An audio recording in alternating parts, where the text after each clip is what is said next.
Welcome to the GrowthCap podcast, where we chat with CEOs, investors, and other key industry leaders to uncover insights and strategies for accelerating growth and succeeding in business.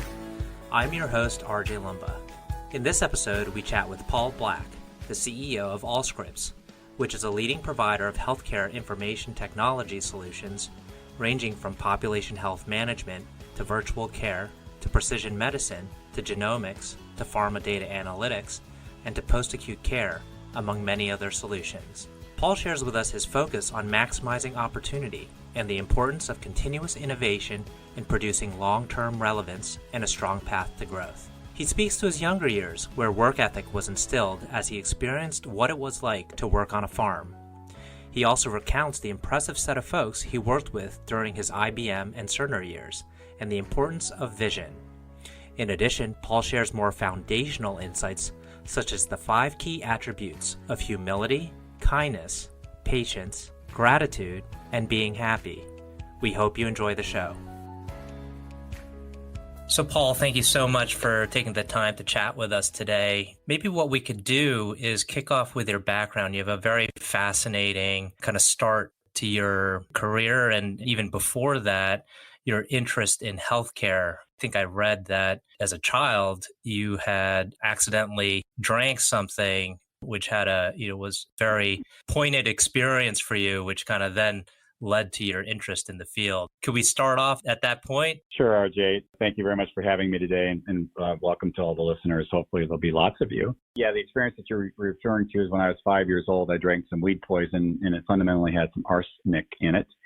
And my kidneys shut down, and I was very lucky that the kid next door who I was playing with had some peanuts, and luckily I had eaten some of those peanuts, which the peanuts actually absorbed some of the poison. But most importantly is my father was a pharmacist at the University of Iowa Hospitals at the time, was the director there for some 43 years. And when he came home that evening, he noticed, and I don't know how he noticed because I was very careful and I put the vial back up on the shelf, and he noticed that it was not empty, but that a portion of it had been drank, or was missing, which, that's a pretty attentive eye to be able to capture that. So anyway, he whisked me away to the hospital, and actually he whisked me away to Veterans Hospital, not to the University of Iowa, because he had heard that the veterans had just received a artificial kidney machine.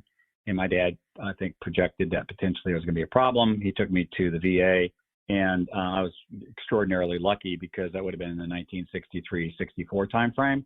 And there were not a lot of artificial kidney machines populated around the country.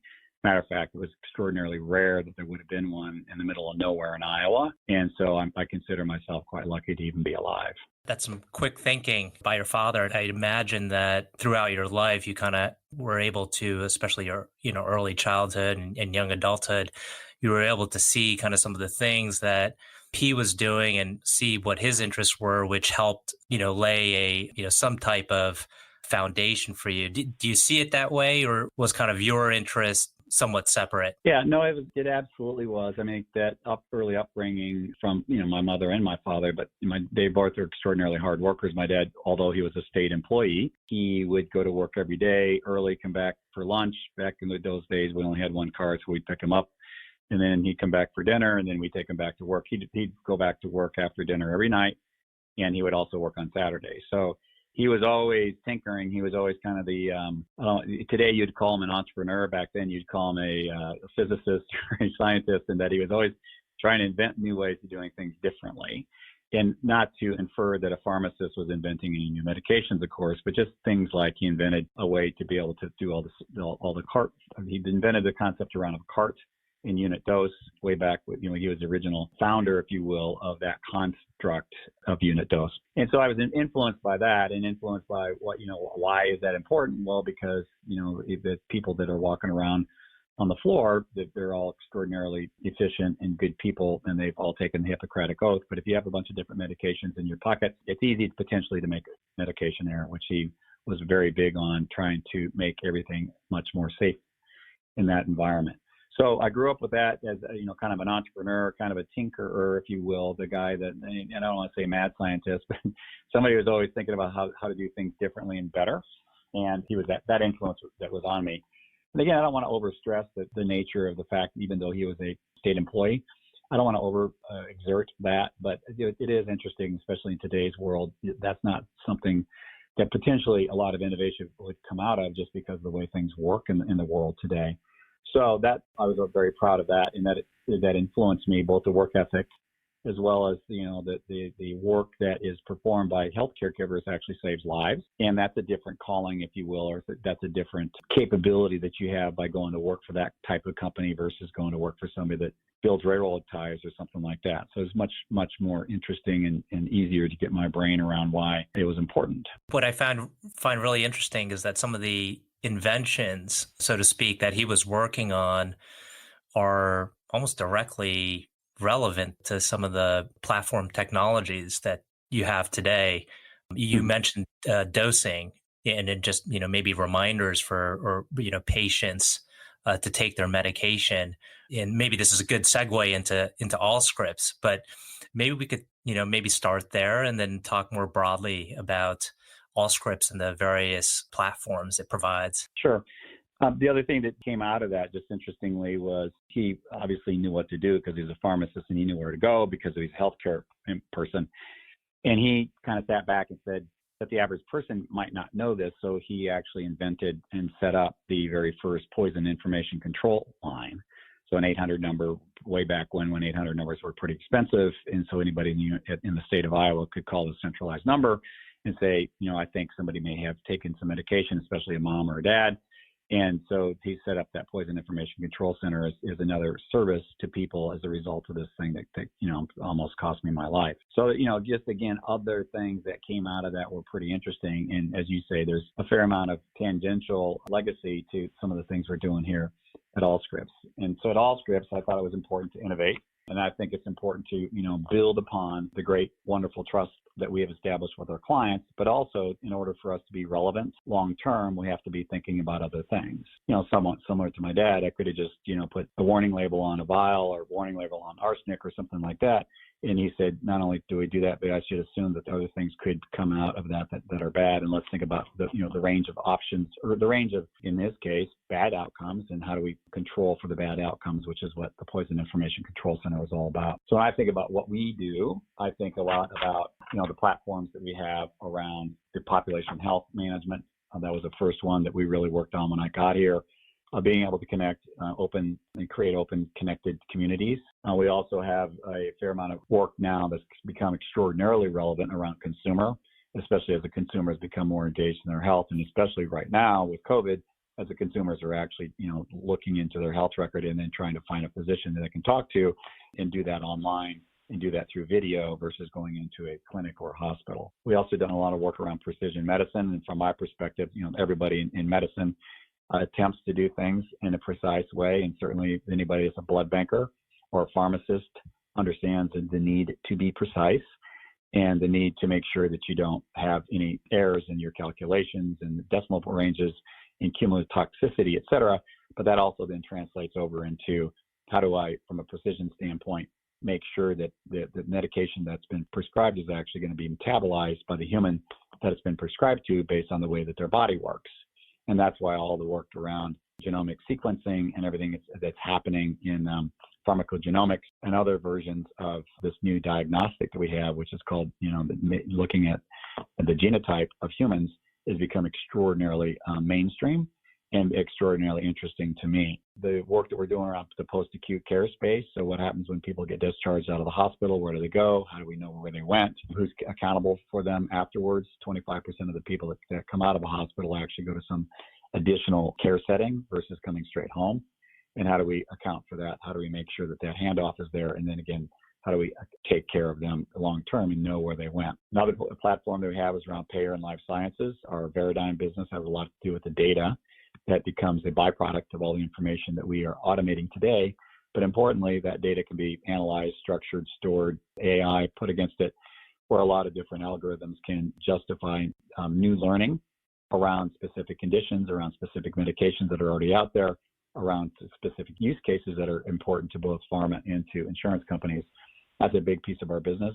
What's unique about what we do is that we have data rights to be able to do that in a lawful manner, of course, but also importantly, we connect that insight that is gained as a result of the AI and other things that are done by these very large data warehouses that pharma and other organizations are in possession of, but we actually can close the loop back down at the bedside of the clinic because we have not done the usage of that data in a closed loop manner. So those are, the platforms that we have. It's not just electronic medical records, which are very important to us, but we have, I think, under the banner of relevant, tried to do many other things that are out there to create a path of growth for the company, but importantly, allow people that have our solutions to look to us first for additional solutions for things that they are now tackling today that perhaps they were not working on 5 years ago. Mm-hmm. And that's quite a bit of, breadth of kind of technologies and solutions in the portfolio. How do you manage that portfolio? It seems like you pursue, certain acquisitions. You've also had divestitures. As you're thinking about kind of the future of Allscripts, what takes priority in the decision-making process around portfolio management? Well, I think that the current value that we are doing is we're fundamentally on two platforms inside of the company with regard to that topic. In the one platform, electronic medical record and historical, business that represents a very substantial portion of what we have today, we are doing a lot of things around value creation. And in there, we're working on making sure we're spending money as efficiently as we can. The research and development that we have is building interesting, new, innovative solutions for those clients that are out there today that have been long-term clients for us. We work on bringing native functionality inside of electronic medical records so that people don't have to buy point solutions to do things like emergency room, ambulatory surgery, financial systems, and radiology. Those are all things that we have built over time and added into our solutions. And then we also wrap services around the electronic medical record to create value for us, but also value for our clients around we'll run your computers, we'll do your revenue cycle, and if needed, we'll outsource pieces or all of your entire IT organization. The other part of the business that we have that we talked about is where we're unlocking value. And in many cases, we have a number of assets that sit inside of that construct that may be worth more on the outside and certainly are worth more based on things that are happening in the marketplace. When you look at a lot of transactions that have occurred over the course of the last 18 months, we have a number of assets that are not EMR dependent, that are not Allscripts dependent, and in many cases, they actually run inside of other competitors' environments, and those solutions are growing quite nicely. Those solutions are run, if you will, independently. They all have their own infrastructure, not only from an engineering standpoint, but from a hosting standpoint, where most of them are cloud-based. They have an executive team that's dedicated to that. Those assets in that part of the company would fall under what I would call the value unlock specific strategy. Specifically, the one that I mentioned earlier, we call that the core clinical and financial set and suite of solutions. And the one I just talked about is what we call the data analytics and care coordination suite of solutions. Mm-hmm. And you've been able to, I think, accomplish such a great amount at Allscripts, given your background, and particularly for our audience. You have a very impressive track record starting out at IBM and then moving on to Cerner, in addition to advising on with certain notable private equity firms, if I have that correctly. But it would be great to hear about kind of some of the experiences that you had previously that helped play into, how you're managing and leading at Allscripts. Well, thank you for those compliments. My mother will be quite proud. So at least have one person to listen. It all goes back to what I said earlier, your family and how you were raised, and what values and what things that they inculcate as an early child, things that matter. And you started our conversation before we started recording about being grateful, and I think those are important words. I like the words being humble, being grateful, being kind, having patience, and being happy. And those are all 5 attributes that I talk to our company about, and those are all things that I learned from growing up, and you learn those from a very early point in your life. I think that the work that I did as a teenager, I worked on farms. I was a hired man. And you learn a lot about people by working on farms, about the people that come through that are buying cattle or buying pigs, or the feed salesmen. You just learn a lot about that because they don't come around that often. So when they do, you pay a lot of attention to them. I worked for 6 or 7 different farmers, and you learn a lot about how they work, what they do, what they value, and, if you will, what that makes them tick. But clearly at the center of all that is extraordinarily strong work ethic. And there's not usually a lot of extra people there. And so you learn how to do a lot of different things pretty quickly. You learn what a pliers is, you know what baling wire is, you learn what happens when animals grow, die, et cetera, and you learn a lot about nature. So all that, upbringing was extraordinarily influential to me. As when I think about, even today, I can think of things that happened to me today that I can relate to that happened to me a long time ago. So that work ethic and that work experience were all important. Clearly, then at IBM, I learned a lot about what it's like to work for a large multinational company. Back in the time, they did a lot of training. The training was unbelievably great. They taught a lot about technology. They taught a lot about software. They taught a lot about implementation, sales, engineering, all the wonderful things that you need to learn at a company of that scale and size. Taught me a lot about technology, software, selling, and the rest of it. That was incredibly important. It also taught me how to lead. They spent a lot of time on leadership. So as you moved up in IBM, you had first line manager school, second line manager school, and you learned a lot about how to manage and motivate people. And that to me was incredibly important. Moving from there, I went to work for Cerner, and working for two world-class entrepreneurs was a treat.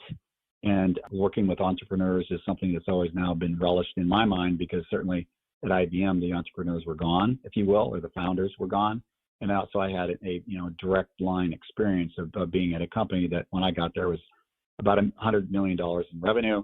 And when I retired in 2007, it was $1.6 billion in revenue. And everything that we did was growth oriented. Everything that we did was naturally grown organically, if you will. And that was an incredible experience about how to scale, how to grow, the investments that you needed to make in R&D, how to manage people in a growth environment, and how to really think about the vision of the company, and how the importance of having a vision really helps distinguish what you're doing every day, but also coalesces a company around what you're trying to accomplish. Mm-hmm. And the vision, that's I think critical. We have had guests on here before that have spoken about it. Thinking about the time at Cerner, because that was dramatic growth that you experienced there. What was the vision when you joined, and did that vision change along the way? What was fascinating to me about that is that there's probably, during the course of the company, there were probably 4 different visions that occurred during the time that I was there, or the time that I was aware of. So I got there a little after, I think I was there for 2/3 of the time the company had been public, and for half of the time the company had been in business. And so everybody that was there started it. And so you could ask all those questions. But fundamentally, I was told that there are basically 4 different, if you will, levels of the vision at that time. Going back to the original S1, which to me was a pretty visionary document, because they didn't talk about the fact, even though they went public in 1986 with an S1, they didn't talk about the fact they're a lab company. They talked about what they're going to be when they grow up. And they talked about the vision of the company. And so I learned a lot about, what the importance of that when I was there. But then the visions didn't, they were not step changes. They were gradual increases, like the power of data, the power of a community-based system versus just a hospital-based system, the importance of being global and the rest of it. But those were all things that I took away as, again, being extraordinarily important to how you lead the company, but also that drives the mission, that drives the strategy, that drives the structure, that's, drives the tools and the processes that you need to have in place, and all those that combination of those different elements in equal results. And then we'd measure the results, and we'd find out for an on or off plan, do we hit our number? And what was the trajectory? Were we going up or down? And those are all extraordinarily important lessons on how to build a company. Mm-hmm.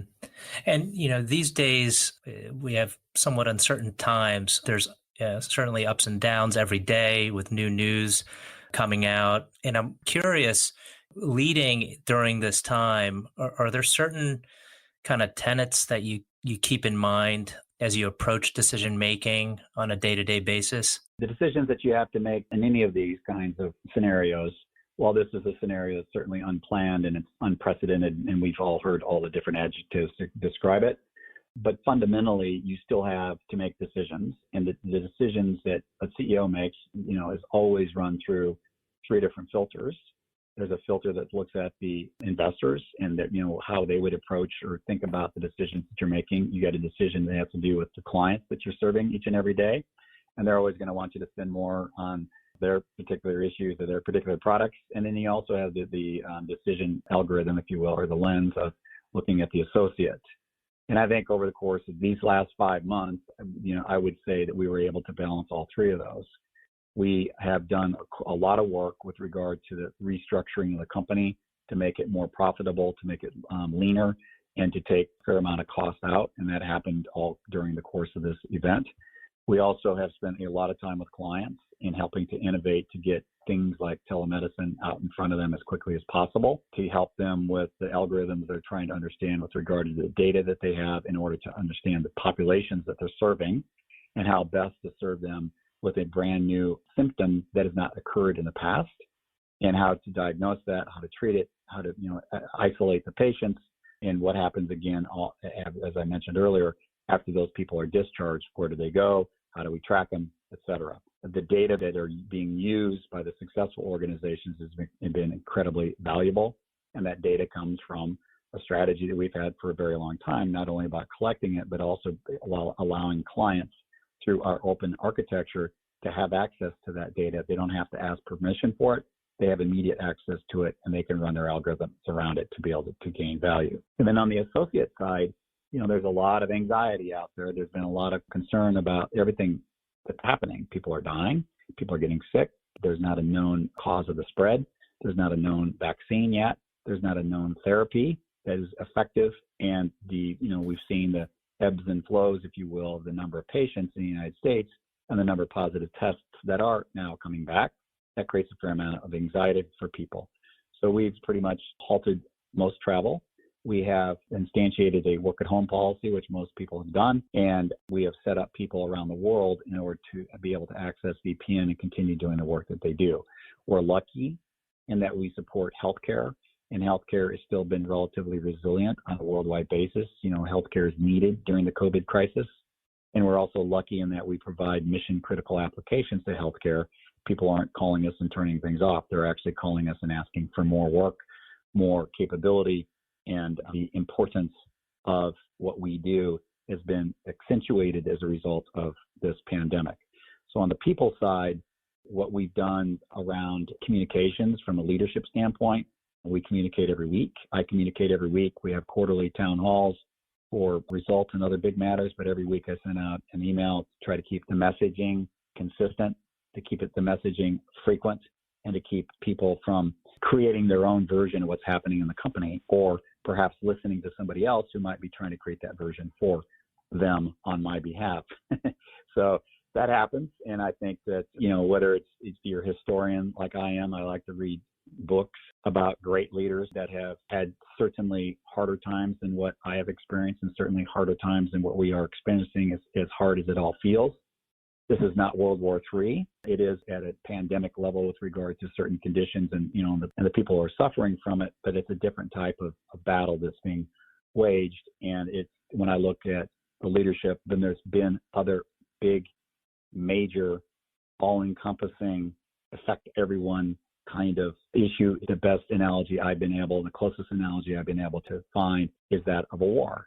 And so if I look at great leaders, whether it's Churchill, whether it's Patton, in some cases we can think about specific battles, think about Abe Lincoln. There's a lot of people that have blazed this trail a long time ago who have written, who have spoken, who have a communications drumbeat they felt was important to instantiate. And again, that's something that I've borrowed extensively from. Mm-hmm. And, you mentioned, and I know we're running on time here, but maybe one last question, and you must have read my mind, because I was about to ask about, someone who has inspired you either personally or professionally, who has, really influenced, how you think about leadership and how you prioritize things in life. But maybe if you could share with us who, maybe it's folks you've already mentioned earlier in the conversation, but would love to hear your thoughts there. Sure. I've been very lucky in that I've had a lot of people over my career that have inspired me or who have reached out and helped me. Starting with IBM, I worked for an African-American woman who was unbelievable in her belief in me as a brand new IBM person who was struggling a bit from time to time. We didn't necessarily understand everything that was happening. And she provided the helping hand to help guide me and to build the confidence in what I was doing was the right thing to do. Again, if you haven't grown up, we all think about our success today, but those first few years going from working on a farm or doing what anybody does to working in a very large multinational company, there's a lot of things you can do that can goof you up. She was awesome. I think also then at Cerner, working with Neil Patterson and Cliff Illig, that was absolutely a treat. There's a lot of entrepreneurs in this world, but there's not that many, when I said earlier, world-class entrepreneurs who can really not only do the vision, but also can create the operational discipline and rigor, but also can go as deep as you possibly want to go on technical issues if you want to go that way. There's very few people that have the breadth and depth to be able to do that, and I think a good leader has to be able to have that breadth and depth. And then at IBM, I worked with so many people that were so smart. And I think what I learned about that was that you never want to be the smartest guy in the room. And so as a result of that experience at IBM, again, I had many people that reached out to me to help me, but I also was a student of successful people. And there were a plethora of people at IBM that were extremely effective at what they did and how they did it and the way that they did it, that i.e. you do it the right way.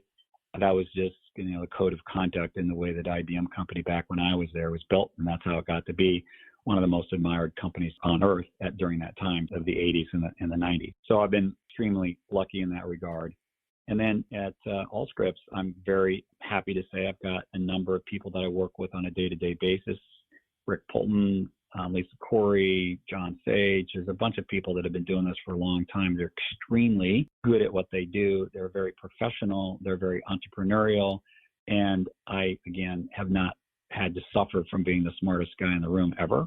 And it's because I've always surrounded myself with people, or I've been lucky to be part of an organization where that was the case. Well, I think that's a great place to end on. Paul, thank you so much again for your time. You've been very generous spending it with us. Well, you're welcome, and I appreciate your taking the time to ask me some questions. I'm always happy to give my perspectives on things. And again, I think I've been very fortunate because of the environments that I've been in, and I've been also very fortunate because of the opportunities I've been given. And I think it's just like anything else in life. Once you're given that, you have to make sure that you are maximizing your opportunity. I talk a lot at Allscripts about making sure that we achieve our full potential. And there's a lot of decisions that are made every day, and there's a lot of strategy and vision that goes into making sure that we do that. And in this industry, there's a lot of things that we can do to be relevant, and there's a lot of things that we can do to create value for our clients and create value for our shareholders and create wealth for the people that work here. It's a wonderful opportunity. I'm privileged to be the CEO of such a great company. Thanks, Paul. Appreciate it. You got it.